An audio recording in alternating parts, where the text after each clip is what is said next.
Ladies, gentlemen, MB friends, he's still him. Alex Palou cannot stop winning. Welcome back to Motorsport 101.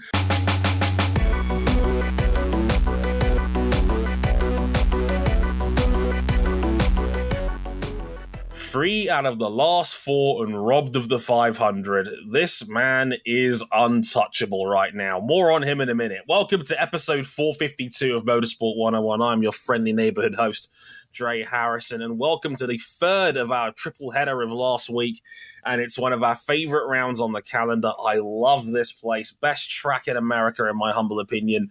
It's the Synosis Grand Prix at Road America for IndyCar, and dodging his way through bratwursts and cheese curds is the one and only Mr. Cameron Buckley. Hello, sir.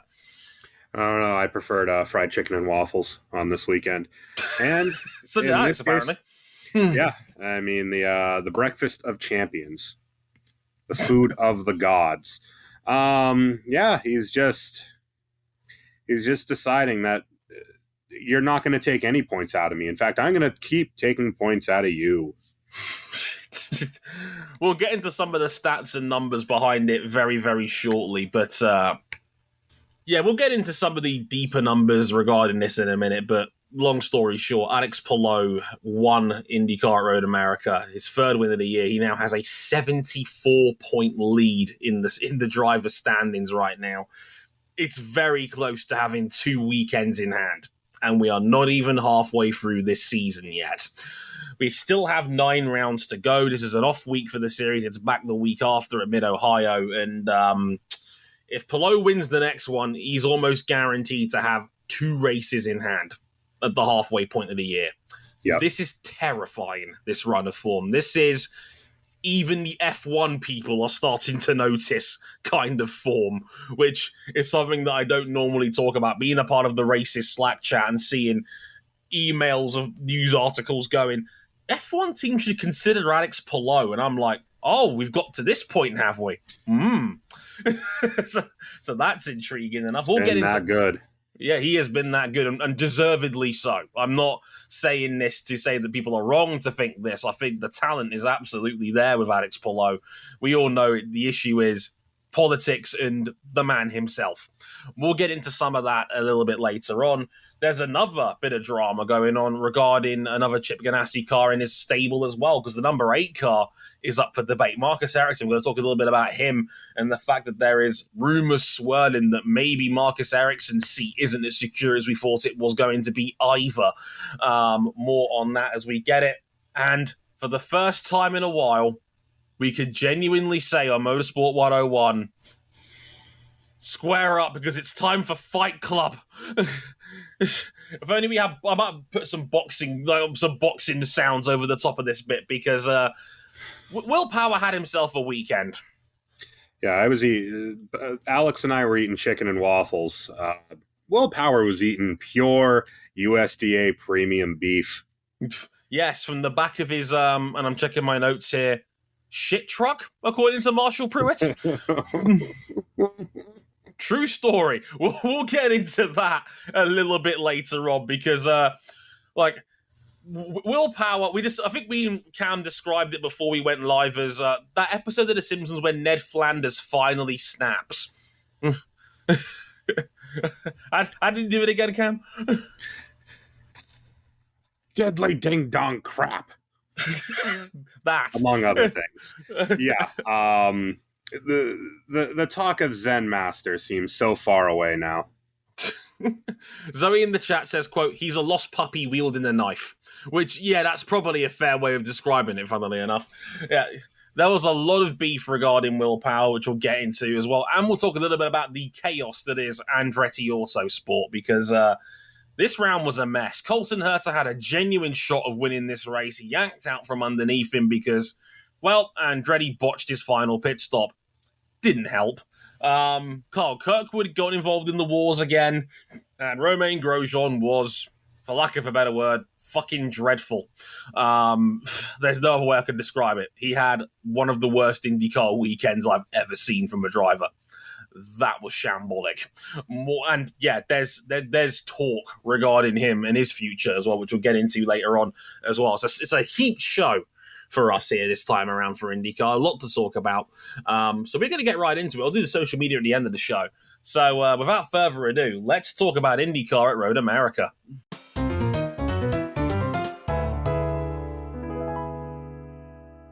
He's still him. Alex Palou spent most of his Road America race staring at the back of pole sitter Colton Herta, but with the Andretti driver suffering a botched final pit stop where not all of the planned amount of fuel was in his car, Palou pounced with 8 laps to go, took the lead, and would go on to comfortably take the win, his third of the season, and in third of the last 4, it's worth pointing out, ahead of Joseph Newgarden in second, and Palou Award several seconds back down the road in third. With it, Alex Palou extends his lead to 74 points at the halfway point of the season.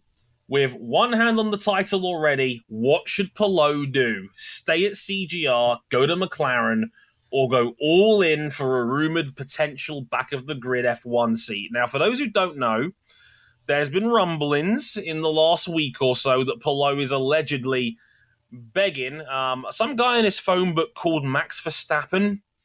Oh, that guy. Apparently he's quite good. He's had a word with his mucker Max and said to him, hey, do you mind getting us like a chat with Dr. Marco about a possible AlphaTauri vacancy if you're maybe not into Dutchman all of a sudden? Just throwing it out Depends there. on the maybe. Dutchman. Depends on the Dutchman. One, you definitely want to keep. The other one, not so much. Less so. There is a lot to unpack with this driver situation. I mean, to speak to his IndyCar form for a second, I mean, the way he's driving right now, the sheer poise and consistency that he's displayed this season, it's like everything he's shown up to this point amped up to 11. I mean, dude's got the Marcus Ericsson floor with the Joseph Newgarden ceiling. And that is about as terrifying a combination in the series as you can have.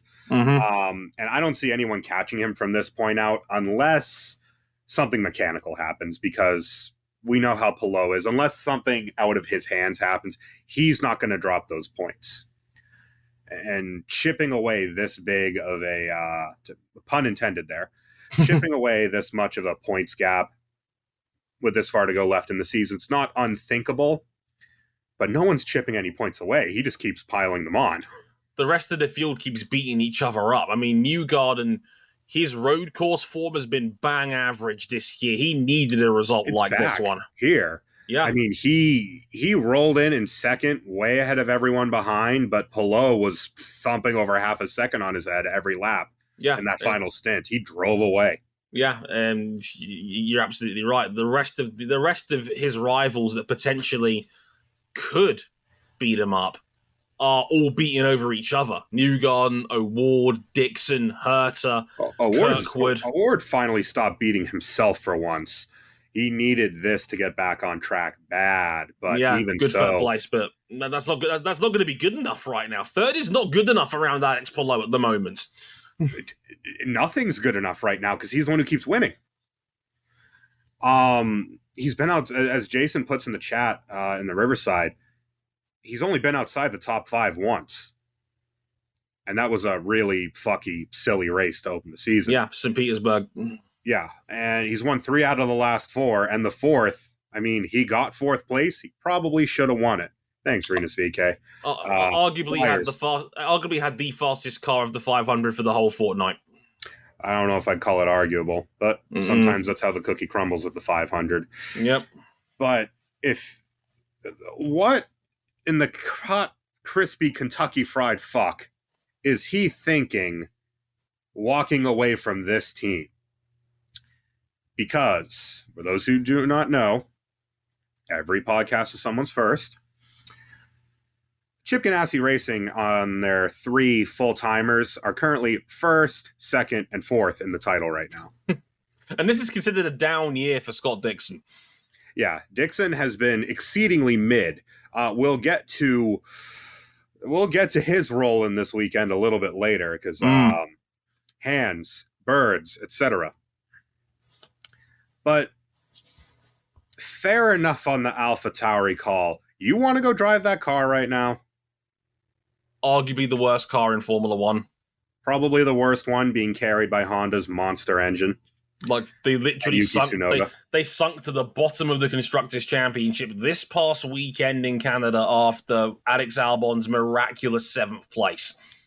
Yeah, they're getting slapped up by Williams in the Constructors right now. Franz Tost has fired multiple engineers over the state of this car. Yeah. Yuki Tsunoda is having a debatable driver of the year level season. He's been superb. And he has barely scraped a couple of points finishes out of it. Yeah. And then there's there's the papaya in the room. There's McLaren. Now, if you want to go drive for McLaren in IndyCar, they're kind of a mess right now. Sometimes they show up, sometimes they don't. They're not a bad team. Like, they are clearly, like, arguably the 3rd or 4th best team in IndyCar right now. That and next step below the Ganassi and Penske and, at times, Andretti of the sport. Yeah, and I think Penske's been a bit down this year overall, despite the 500 win. The 500 will bring any year right back up. Oh, yeah. It's one of those things where McLaren are almost there, but their personnel and their operational and reliability issues have cost them a table or a seat at the really top echelon of IndyCar. You know what? Yeah, you know what it is. They are a high floor team, but with no ceiling because they haven't won a race so far this season. But they are getting their cars consistently in the top 10. Well, and they've had multiple opportunities to win, and they've tripped over their own dicks in the process. Yep, Palou multiple times. Rossi, has had 4 top 5s this year, but no win, just the 1 podium. And Felix, Alex Rossi is somehow turning into their high floor guy, which is really weird given Alexander Rossi. It's like shades of his 2019 title form is just starting to come back with Alex Rossi. It's getting there. But, obviously McLaren has a Formula One team. Are they going to drop Norris and Piastri anytime soon? Because I wouldn't. Norris is no reason. Norris gets every benefit of the doubt because he's been exceptional at McLaren from pretty much day one. And Oscar Piastri is 95% of what Norris is so far this season. I think Piastri's had a very solid rookie season so far. He's not really done much wrong all year. His first wrongdoing so far in F1 was backing the car in qualifying, and he had a really solid performance in the race to make up for it. Yeah, there is no reason for McLaren to drop either of their current race guys. Nope. And you can get a test roll with them. Guess what? They suck too. They didn't score any points last weekend. Also somewhat self-inflicted. McLaren are a distant 6th in the Constructors' Championship. Their car is scrapping for every morsel of a point at the moment. Yeah. Your only options to get into F1 right now are debatably the worst team on the grid and a team that is better, but has no reason to slot you into a seat no matter how good you are. Because Alex Palou, you might put him in the sim, he might be better than both of them. But you still don't have reason to drop either of them when they seem to work fine as a team, and they're both locked down long term. Against Lando Norris's best interest because the dude, he has no performance clause. He's locked in until further notice. Right. The only other seat I'd even half entertain would be Alfa Romeo's right now. But if they're going to remove Zhou or Bottas, they're going to plug Theo Pourchaire right in. You'd feel they are, and they are a team very much in flux right now with Audi coming in. We don't know what the evolution of that team is going to be over the next 3 years because they're really not going to be the same team come the new engine regulations. With new management, with new engines, and you'd have to think with new decision making at the top. It's just, I get what Alex wants to do, but in trying for that moonshot to try and get into F1, his best opportunity to get into F1 is going to be as a bottom feeder, the bottom feeder team. And it will torpedo his IndyCar career. It's not exactly like he's leaving Chip if he does leave under the best of terms. No, I mean, post-race, the talk between them, very short, let's say. Frosty. It's professional and nothing else. Yeah, it's civil and nothing else. It's cold. Like I was actually from the outside. Yeah, I was actually it was stuffy, shall we say? When I remember the end of last season at Laguna Seca where he absolutely destroyed the field in that race, and that was the most chipper Palou had been with Chip from day one, which goes to show you, like, winning really does solve everything. And the fact that Marshall Pruitt does fantastic work, obviously, in IndyCar and did his latest city season piece going into this weekend, said, according to him, apparently the walls are coming down a bit between both parties here. You have to hope. You have to think. Surely. But I mean, last year, he was frozen out of team meetings, and even with more or less being persona non grata in that team, he was still putting together great performances in the second half of last year. Yeah, and won a race right to close out the year, and he won that race by 30 seconds. Yeah, broke the field over his knee. And again, bad yellow timing away from fighting for the 500. Yeah, which of course eventually his own teammate, the weakest of the Ganassi cars that week, ended up winning. I've said it before, and I'll say it again. He's Spanish Dario. He's the best number 10 you've had since Dario. And it ain't close. And it ain't close between the other guys. Look, Tony Kanaan was good. He was never this at Chip. Felix was probably cut a bit too short. I think Felix deserved a longer opportunity with that team. Felix had the peaks. They didn't have the floor. Indeed, and Ed Jones, it was too much too soon, and I thought Jones was a solid rookie for what it's worth. I just feel like it was too much too soon for him, and it's just hard for me to. And I say this as someone who, if it races and it's got an engine, I'll probably watch it. Mm-hmm.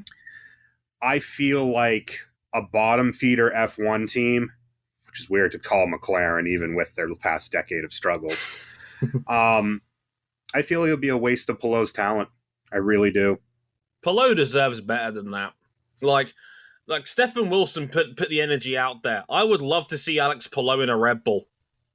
Fuck yes.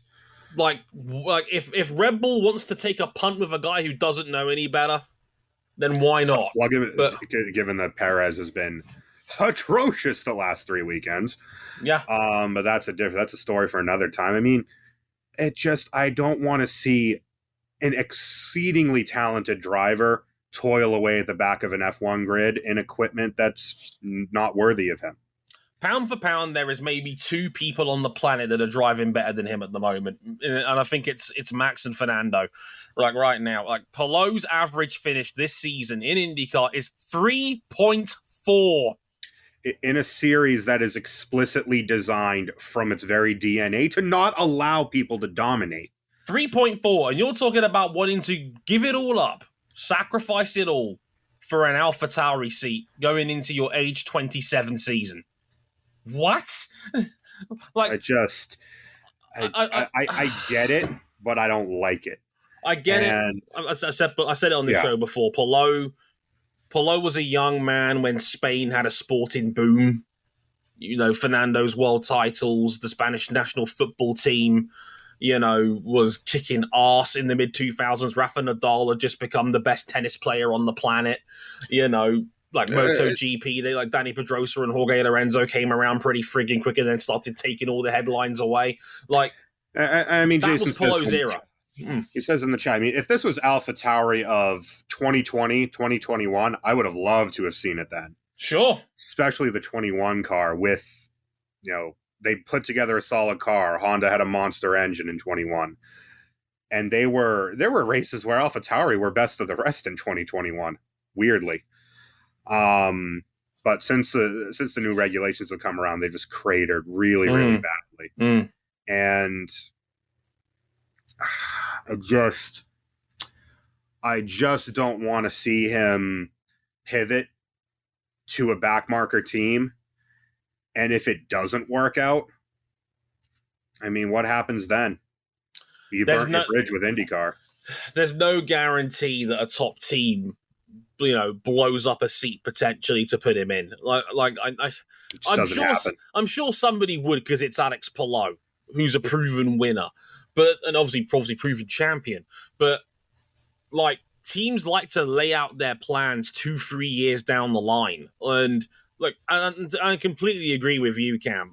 It's a waste of Palou's talent for him to be anything short of a Mercedes level F1 seat. Yeah. Anything less than that is a waste of my time, and it's a waste of his time. But as far as I'm concerned, he's a minimum top 3 driver of the year candidate so far. Yeah. Minimum. Pound for pound, no question. And this in a series where, other than the engines and the suspension packages, it is spec. Everyone's driving the same car. Everyone's got the same aero. Mm-hmm. You make the difference. You have the power to make your own luck in IndyCar if you can get the other 2 components that are out of control of the series right. He is curb stomping Scott Dixon, who is still driving very well. Who's still driving very well this season. Maybe not the upside to win. Practice session this weekend aside. Yeah, he's had 1 finish out of the top 7 all year. He's still a phenomenal driver.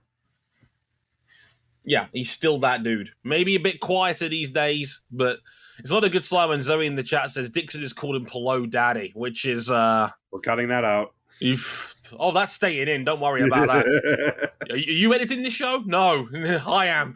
That's staying in. But yeah, I mean, he's torching Marcus Ericsson, who, let's not forget, won the Indy 500 last year. Mm-hmm. And probably should have won it this year. Very well could have won it this year. Probably should have won it this year. Say the same about Palou. And this is all just circling back to CGR is an exceptional team. The best team in IndyCar. And have been for a couple of years now, really. Yeah. Since really 2019, after the 500, Penske kind of fell off.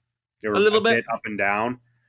And then, I mean, since then, it really has been all Ganassi at the front.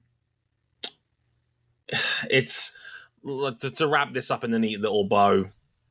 Palou is to borrow a line from Cam, he's hotter than fish grease at the moment, and there's a reason why some of the F1 journos are starting to chime about him potentially being an F1.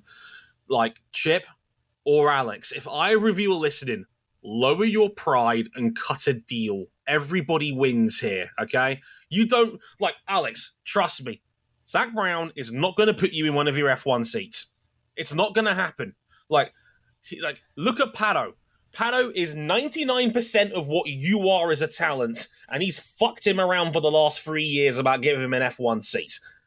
He's not. If he wasn't prepared to move heaven and earth for Pato, he's not going to do it for you. He handed a napkin contract to half of the IndyCar grid, including Alex Palou, despite the fact that there would be a contract conflict. I'd say, if he comes to drive for my team, I'll put in a word in about F1.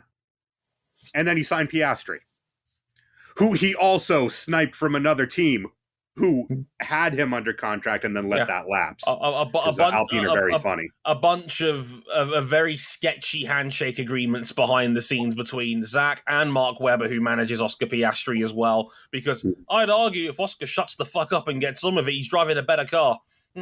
But yet, he probably wanted the extra money that McLaren was prepared to give him. And he's definitely driving a better car at this stage. And the fact that Alpine were dumb enough to say, "Hey, Oscar, we'll loan you out to Williams for 2 years first." Idiot. Idiots. Point is that, Alex Palou, as Jason puts in our chat, you never want to drive for a team boss who has received the foul on Dior from this show. Yes. And there's so you're telling me he doesn't want to drive for Jim Glickenhaus. Okay, fair enough. Still better than Van Wall. Should we move along the garage a little bit here? Because Marcus Ericsson's kind of in an interesting place right now, right? He finished 6th in this race. Another solid result.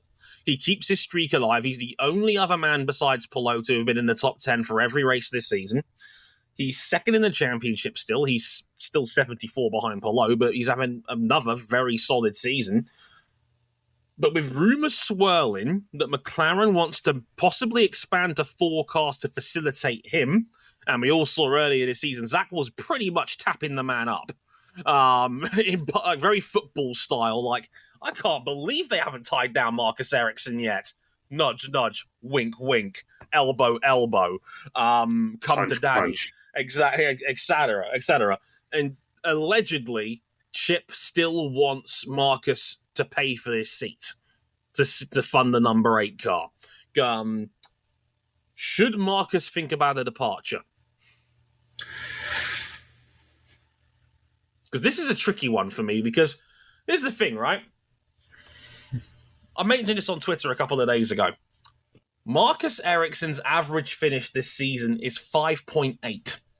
That's pretty good. That's championship level form. If you're averaging in any other year, any other year, if your average finish is under 6, you're in contention for the championship, 110%. Like, I think that was roughly Joseph Newgarden's average finish last year. I think it was actually a little bit bigger than that last season, funnily enough. And Newgarden very nearly won the title still. Like, it's a very, very good average. It's elite level average, no question. It is. I've also noticed something, and call me crazy. I mentioned this last week again on Twitter, and I'll mention it again here.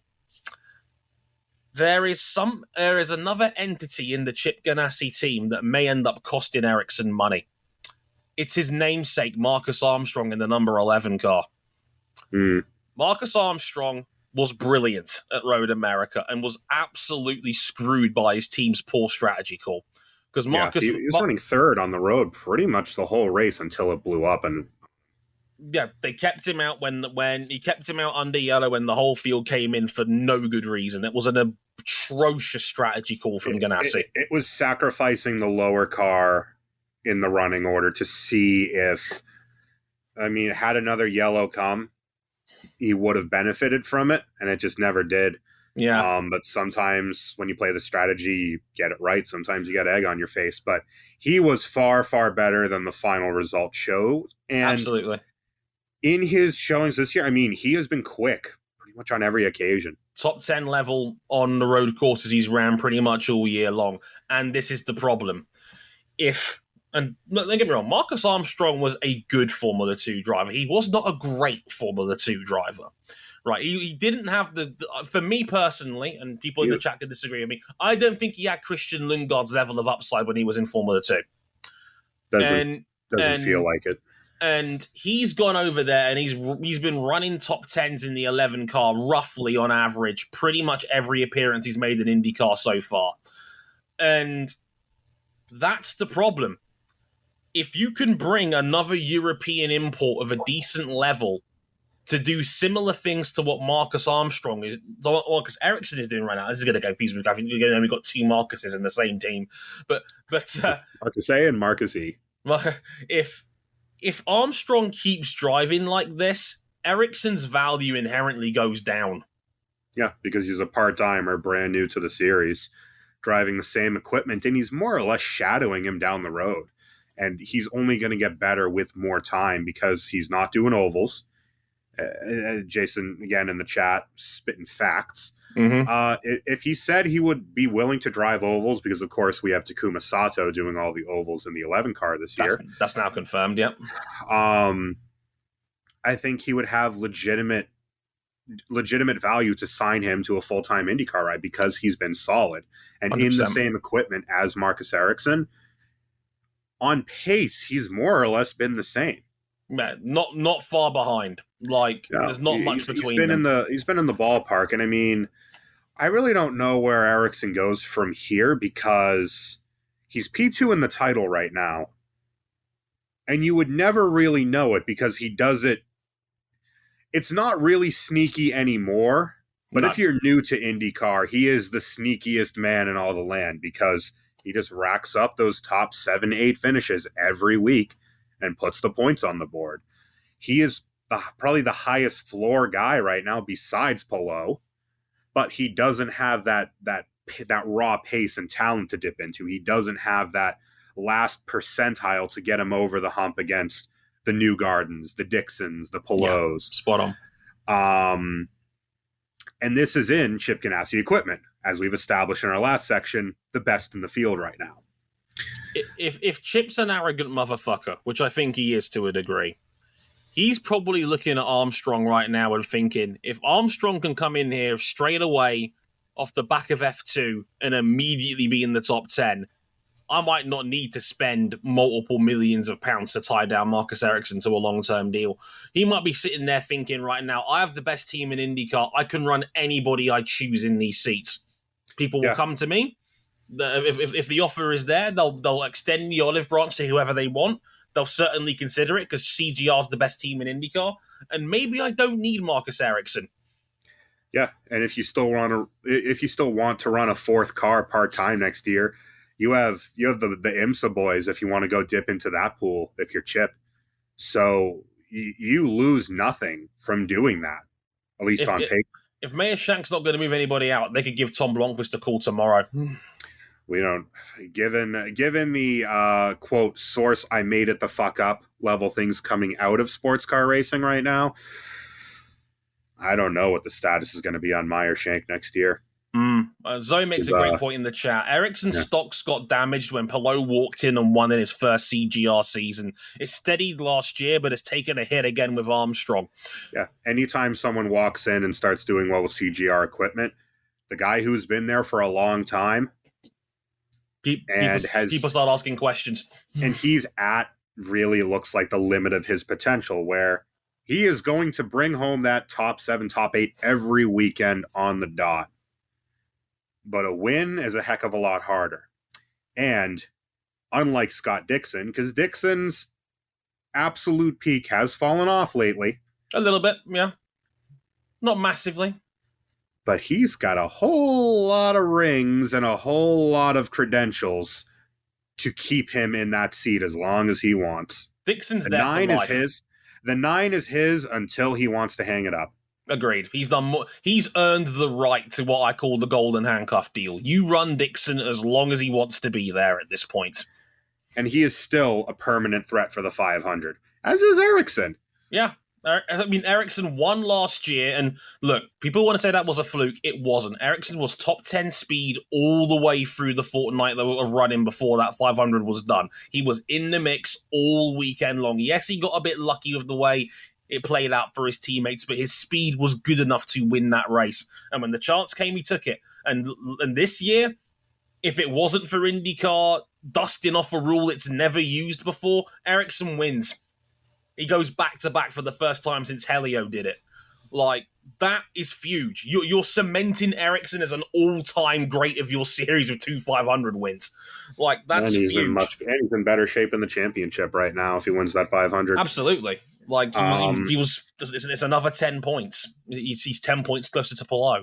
Like, it's a weird place for Ericsson right now for me because, like I said, if you're Chip, he's not as valuable as he might be to another team. The problem is that Ericsson outside of Chip Ganassi Racing hasn't been particularly special.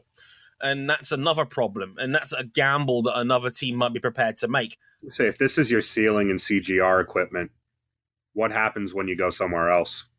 What happens if he goes to McLaren next year? If McLaren really are serious about going to 4 cars, maybe as imminently as next year, they're saying likely 2025 once they move into Andretti's new building. Because they're going to have more room when they do that. I mean, I think it looks pretty similar, honestly. He's the highest floor guy there by a mile, but he doesn't have Pato O'Ward's pace. He doesn't have the peaks that we've seen Rosenqvist, dip into. Even that Felix has done it. Yeah. And they were having a great 500 until it all went wrong for them. And Alex Rossi, again, is somehow their floor guy. You probably expect him to be somewhere maybe a touch behind, but near Rossi. He's been unlucky at Alex Rossi because low-key, I think he's been very solid at McLaren so far this year. He's only 30 points behind Pato, and we know Pato is as good as anyone on his day. Yeah, Pato also threw his car at a wall 3 weekends in a row. Yeah, it doesn't help. Rossi's been screwed. I mean, Rossi's been screwed a couple of times. His his pit crew did him dirty at Texas, and then Long Beach's car failed on the final lap. Doesn't get much more unlucky than that. Besides that, he's been in the top 10 every other round this year. You're practically looking at the same results. It's just that, Ericsson hasn't gotten screwed. No. If you're looking at Rossi racking up again, fringe top 5 to the next couple positions, you're probably going to look at Ericsson being pretty similar at CGR, but out of CGR. But CGR has the peaks to go get you wins and championship challenges. That's just the team they are right now. You know what this screams to me? This screams like James Hinchcliffe when he was at Andretti, where it was like, maybe you're better off being the big fish in a smaller team. Because inherently, he's there is obviously, again, none of this is a downgrade on Marcus as a driver. He's done a fantastic job the last 2 years. He's a top 6 driver in this series, and there is no shame or disgrace in that whatsoever. But he's not as valuable to a top-end team because they need upside guys to win a championship against other upside guys. Like, Ericsson is probably more useful as a baseline guy to a midfield team. So, maybe someone like I think he'd be a great fit at somewhere like Andretti or somewhere like maybe Ed Carpenter Racing. They need a floor guy. They need guys that can get you good results and good machinery. But where Marcus fits in the series is kind of weird. He's like a vanity option. It's like an NFL team that takes the drafts a kicker rather than going undrafted just because they can. It's he completes your lineup, but he doesn't send your lineup over the edge, right? To being a contender. And if you're a lower field team, as you said, you're going to look for someone with higher upside. At Andretti, he'd definitely be an improvement in the 29 car. Yeah, maybe even the 28 car. God, more on that later. This weekend. Yeah, more on that in a minute. I've put this off long enough, Cam. We got to talk about Fight Club. We got prime beef in this weekend after Scott Dixon drove into the side of Will Power in the second free practice session of the day, destroying Will Power's car. Power gave Dixon the signature double bird getting out of the car and even shoved him when they saw each other in person. Later on, I think it was the Saturday of the weekend, the track's organisers left the keys to a compost truck in the paddock, which Will Power stole because the keys are in the ignition, and Will parked it in front of Scott Dixon's motorhome.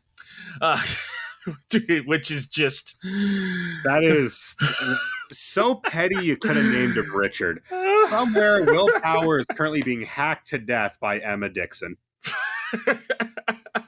His arm is being basted in her favorite pancake maker. It's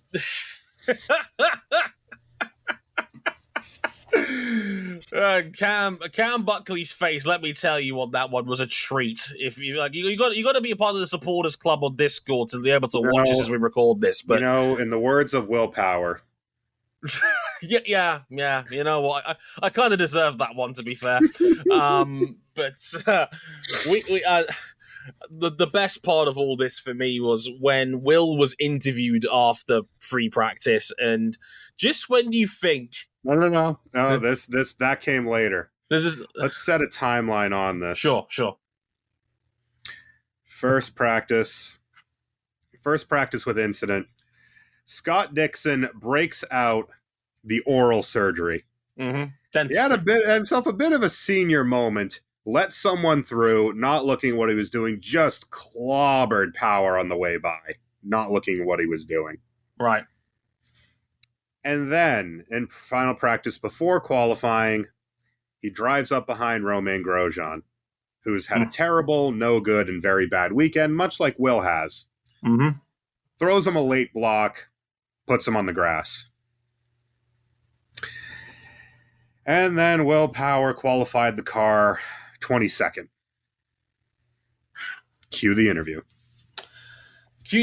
Where Will goes talking. It's the generic driver interview. Oh, the car's insulting all right. The track. Yeah, this track was repaved. He didn't like it. Didn't like the repaved track. Just unlucky. One of these things. We'll see what we can do later in the weekend. Just when you think the interview is about to end, my man turns to the camera and goes, and Romain Grosjean's a piece of crap for what if we see what he did to me in practice. He should get a punch to the face. And I'm just like, wow. Zen Master, gone. The calmest man in the room, William Power. I joked on Twitter that increased IndyCar's marketing budget by a factor of 1,000. Unfortunately, you're multiplying it from 0. As Zoe described it, Zoe, who Will Power's famously one of her boys, lost puppy with a knife. That was the Will Power energy. In caps lock, lost puppy with a knife. I love that. Yeah, he had a pretty atrocious week. I mean, the only thing that went well for him was getting fastest lap in the race, but that's not really worth a whole lot in IndyCar. So pride, yeah. It's not that no longer you don't have to be fastest lap bitch in IndyCar unlike you do in F1. No. His title's probably done. It's been a poor year for Will. It's by his standards. You expect better from Will. I know he's not been in the best of places, given that his wife Liz nearly died. If you watch 100 Days to Indy, the one episode I do recommend most definitely is the Will Power episode. It's the best one of the series, in my opinion, where Liz talks about what she was going through, and it is harrowing. Like I could see how that would do a number on anybody as a loved one. But just taking the stats as they lie, it's not been a great year for Will. Clearly frustrated, clearly tense week to week. He's had a couple of podiums, but no wins yet, and just it feels results wise very similar to how really all of Penske, other than Newgarden, has gone, where there are some points where they come up for air and you see them, Penske's back for the weekend. And then there's other times where they are just very, very anonymous. The only one who's consistently kind of pushing through that form is Joseph. McLaughlin started off this year hotter than fish grease and has since kind of disappeared. Yeah. It's a weird one. Like I hope Will's okay first and foremost. Like, because this was like he snapped. Like we joke it was like Ned Flanders when he finally lost it, because it was just, it's like even that level of snap. I know Will's got a bit of a short fuse. It's not the first time he's broke out the double bird. It's quite famous for him at this point. But even so, that was a sharp one. And look, Dixon, each one is like an inflection point in IndyCar. He's done the double bird, I think, 3 times. Yeah, he has. And like Dixon, look, it was an uncharacteristic dentistry moment from Dixon. He fucked up. He let Roman go through when he rejoined after going off himself. Just didn't see Will Power's car and then rode off both cars. Yeah, brutal. And Dixon held his hands up and immediately apologized, to be fair. So it was just one of those things. But weird state of events on that one. And yeah, bit of a write-off of a weekend for Will Power, unfortunately, on that one. But hey, we got the double bird at a shove. That Indy Rivals, baby. Indy Rivals. We are back. We are back with some violence. But we got to talk a little bit about Andretti before we get out of here as well, because Andretti are just a little bit all over the place again at the moment here. I mean, it was a messy one. Colton Herta threw it away. Final stint. He had a couple of seconds in hand when he came out of pit road ahead of Palou. He'd actually gained time in the lead of the group when he came in on the undercut on his final stint, and a couple of seconds in hand on the field. But his final pit stop, not all the fuel went into his car from that final stop, and Colton had to nurse the car home in the end. He finished 11 seconds off the win in 5th in the end. That final stint was a disaster. Passed him with 6 to go. Yeah, it was, that final stint was a disaster for Herta. Kyle Kirkwood. Kirkwood has a knack of rescuing himself for some pretty nasty scenarios. He fell to the back of the field on the opening lap when he gave Palou Award a not-so-friendly bonk into the first corner on the first lap, got off the line and spun his car out. Had to be refired on the side of the road, but eventually came back to finish in ninth. Good strategy call from Brian Herder to switch it up, and a decent recovery. Grosjean was horrific. Grosjean was dreadful. Grosjean, he unloaded with what seemed like a really touchy car, and he just never got away from that balance. And that he just had so many gravel moments through the weekend. I mean, there was the incident in practice with Will, which was on Grosjean. Not the worst of blocks, but certainly unnecessary when you're in practice. And then qualifying was a shit show, and then the race was a shit show. Yeah. Yeah. And I wonder if the missed opportunities of earlier in the season, a lot of which weren't on Grosjean, and now it feels like he's overdriving. He's trying to get blood out of a stone. He's trying to make something that's just not going to happen. And Devlin, we can confirm he took part. Yeah, that's just about the only notable thing about Devlin at this point. I mean, feels kind of like a waste of great equipment. Did you read Marshall Pruitt's mailbag from today? I have not. It is a weekly ritual for me because it is always great. I've not gotten to it yet. There is a fascinating question in there about Romain Grosjean that I think you'd like to hear. Now, this question, I'm going to read it out to you because I've got the window open on my other monitor here. Mm-hmm. It's from Dan in Arizona. And Dan asks Marshall Pruitt, again, one of the best in the biz, why does it appear Romain Grosjean is trying to get fired from Andretti? He's driving like a maniac NASCAR rookie, trying so hard to make a statement, but we all know he's talented and quick. So why this apparent self-destruction? And this was Pruitt's response, and I found this fascinating. Quote, "This is among the saddest stories of the opening half of the year. Coming off a terrible debut season with Andretti, Grosjean returned in fine form, was fast, consistent, and exuding positivity through Long Beach. Since then, it's all gone wrong, and despite being at fault for most of the bad things that have happened," I think he's meant to say not being at fault, to be fair. That's a typo on his part. "His treatment of the team, from what we've heard from radio transmissions and on the broadcasts, has been somewhere between abusive and tyrannical." It continues to say, "We went from team owner Michael Andretti telling me after Long Beach that he expected to get together with Roman and get a contract extension done in May, to no news of that happening, and on their current arc, things will need to improve and improve quickly to get things back on track." End quote. Not good, is it? That sounds like a man who may... Do you remember Andrea Iannone in MotoGP around 2016 sort of time? Very much so. The guy who Ducati were going to build their team around for the foreseeable future and dropped Dovizioso over because he had a lot of upside when he was keeping the bike upright.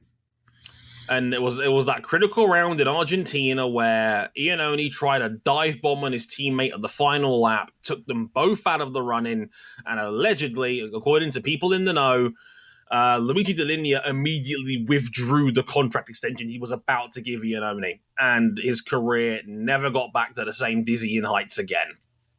That's kind of what this feels like with me and Grosjean. Grosjean, to a degree, has been bitterly unlucky. Like, you run down the rap sheet. Opening round, taken out by Scott McLaughlin. Texas, lightest of taps with David Malukas when he was running top 5. You can maybe call that a wash. Something that Malukas' spotter, who more or less gave him false information, put his hand up about. Said that he made a mistake. And it wasn't on Malukas. It's just one of those racing deals, quote unquote. Racing incident, not on Grosjean, was unlucky, was running top 5 when that happened. Yeah. Long Beach was excellent that weekend, only got beaten by an inspired Kirkwood that weekend.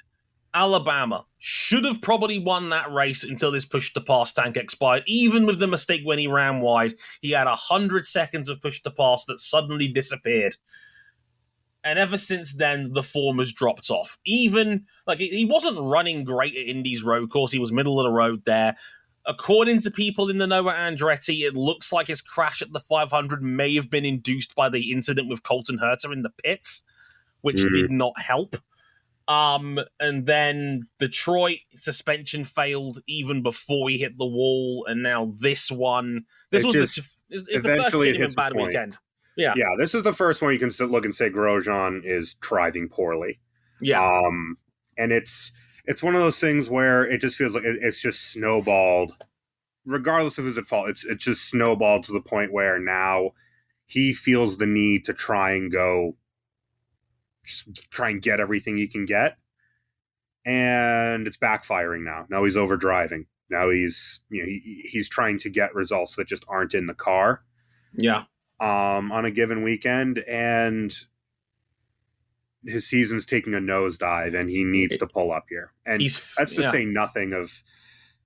Go on, Dre. Sorry. I was like, he was the best driver in IndyCar through Barber this season. Yeah, I would go with that. Without question. First 4 rounds of the year, he was driving like the number one dude in the series. He's now 13th and 174 points behind that. You could see it in the way he was talking to people, and the way he was walking through the paddock. He had a swagger about him. Yeah. That now seems to be gone. Now that belongs to Alex Palou, has taken that mantle emphatically. And I really don't want to see Grosjean drive his way out of an Andretti contract extension. I really don't. He's great for the series. The series needs a guy like Grosjean. They need an established name and face from the F1 side of things. It's good for the series that he is good. Everybody wins when Grosjean's up there. He's a recognizable name. Before you fire up your pitchforks and everything, right? This race bombed. TV-wise, it was shambolic. This race, they took it off of free to air, put it on the USA Network, which is paid cable in the United States for those who don't know. And this race got barely over a third of its viewership from last year. Bet not even 300,000 viewers. F1 Dreadful. Qualifying outdid this race. You need marketing. You need names. Yeah. If you want to punch up at F1, that is your prerogative. I will let you do it, and I will laugh at you. You need someone established to draw people in, because the series is actively refusing to make smart decisions when it comes to its own marketing and the viability and visibility of the product. If you make the best product in the world and no one's around to see you release it, did you ever actually release it? Yeah, it's a very convenient glass house that IndyCar are throwing stones out of, because, like you said, it's all well and good having the best racing product in the world, which I believe IndyCar genuinely has right now. When people aren't driving like dickheads. Yeah, don't get me wrong, the driving standards in this race, as a side note, the driving standards in this race were shambolic. By the way, Joseph Newgarden driving himself 4 wheels off to shove, was it Lundgaard off the road? Lundgaard and Palou. He did the same to Palou later on in the race as well, and neither was penalised. But yet Kirkwood's was, and Pato O'Ward's was. Don't get me wrong, Pato O'Ward's certainly, absolutely was the right decision from the stewards to hit him with that shove on. Look, we can't stand Santino as much as the next fucking guy, right? But he turned into him on a straight, like NASCAR style. At 170 miles an hour. Like, what the fuck was that, Pato O'Ward? Seriously. Like, should be lucky to have driven himself back to fourth. And ditto with Kirkwood. Kirkwood, honestly, I get why they penalized him. Seems harsh. But you also could have let that go as a turn 1, lap 1 incident. And they clapped him with it. Given the way IndyCar has gotten down this year, it automatically makes Kirkwood's penalty harsher than it actually probably is. Yeah. Because 99 times out of 100 you get away with that. Yeah, exactly. You let so much go under the rug. When's the last time Joseph Newgarden got penalized in a race? I literally cannot remember. I literally cannot remember the last time Newgarden had the book thrown at him.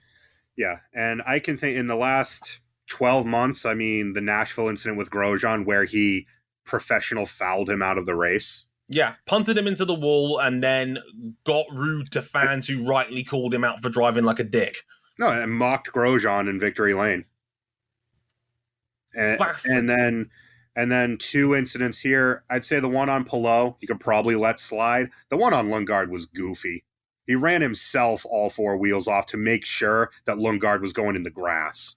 And when Lundgaard found out there was no further action against Newgarden's move, Lundgaard said, and I quote, "That's bullshit." Can't argue with that. I mean, back to to roll it back to Andretti. By the way, Lundgaard doing bits in that RLL shitbox. Tremendous job. Again, 7th again. Fantastic result from Lundgaard in that car. But if Andretti, as a whole, have left so many points on the table this year. Their front three is really good. Their front three's driven really well. Like, Herta's been their third best guy, I'd argue, this year, pound for pound, given Kirkwood and Grosjean have had, generally speaking, more highlight reel performances this year than Herta has. And Herta should have really won this race. Second at worst. Colton Herta was the quickest guy all weekend until that final stint, and then we only realized after the fact that, I mean, Palou was the only guy who could live with him, but he couldn't pass him for most of the race. And then we see Herta, having to lift and coast halfway down the front straight. Just a fuck up by the team. And even then, pulling him a lap earlier, he still would have been marginal on fuel against Palou, with Palou with a full bundle of push capacities against him. Yeah. It was screwed even before the team screwed it up. And Kirkwood probably has driven a lot better than his final results have shown this year. Absolutely.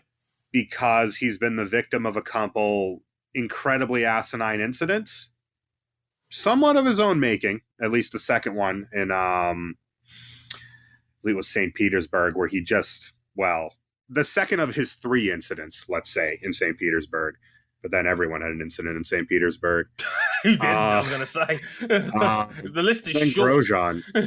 And then Grosjean just from outside factors. And then this weekend, Grosjean just really driving very poorly. Andretti, pace-wise, has been every bit the team we expect them to be, and we've been asking them to be for the last 2-3 years. Yeah. They seem back on a competitive level. But both decision-making and then actual execution in their operation has been really lacking this year. Yeah, the execution's been a little sloppy. They've also just been bitterly unlucky in many cases. Grosjean has easily been robbed of a couple of wins. Kirkwood was outstanding in Detroit, and this was after Callum Ilott mounted him in a Rule 34 moment. Nose down, gearbox up. Kirkwood was one of the fastest dudes final 50 laps of the 500 and should have been in the leading group in the end, got completely screwed by Felix's incident. Like this team is like, we've given Andretti a lot of shit in the last 2 years. They're good. They've stepped up this year. They have genuinely been good. They've just largely been a little bit unlucky and a little bit lacking in execution, but the drivers have stepped up. There's no question. Like, Kirkwood's been excellent. Grosjean has proven that he can compete at the very highest level of this series. Needs to find some form. Grosjean is he's got to recenter himself. Yeah, and as Zoe said, Devlin is small.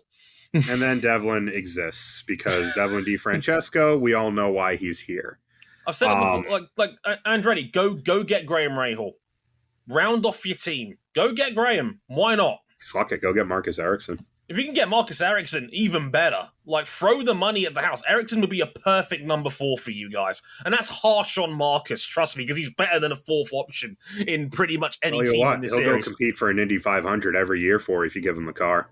Absolutely. Because we've proven he's an excellent oval driver. There's no question.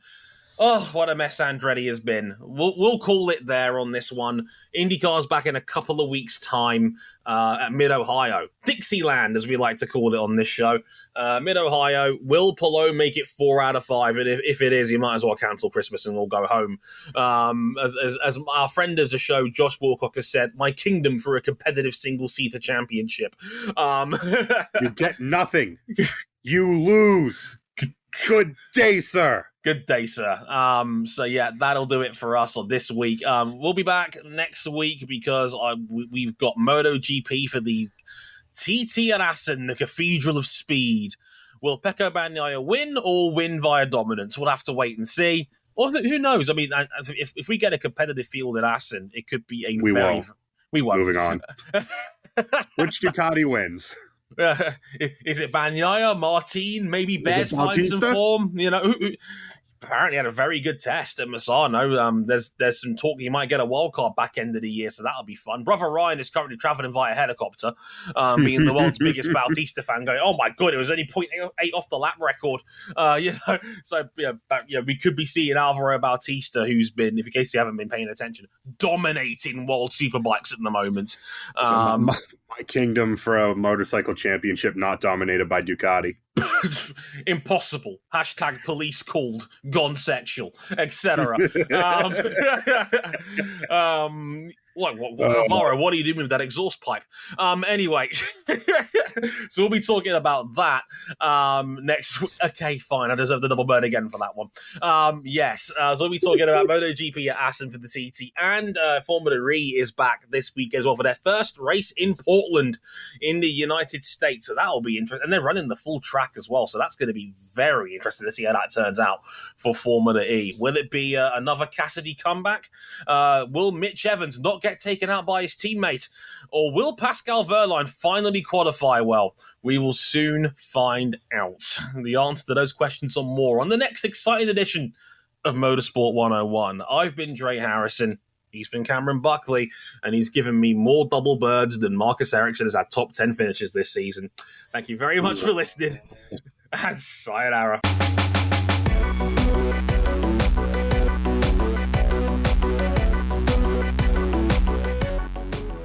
Pascal, pretty please, with sugar on top. Pass some fucking cars.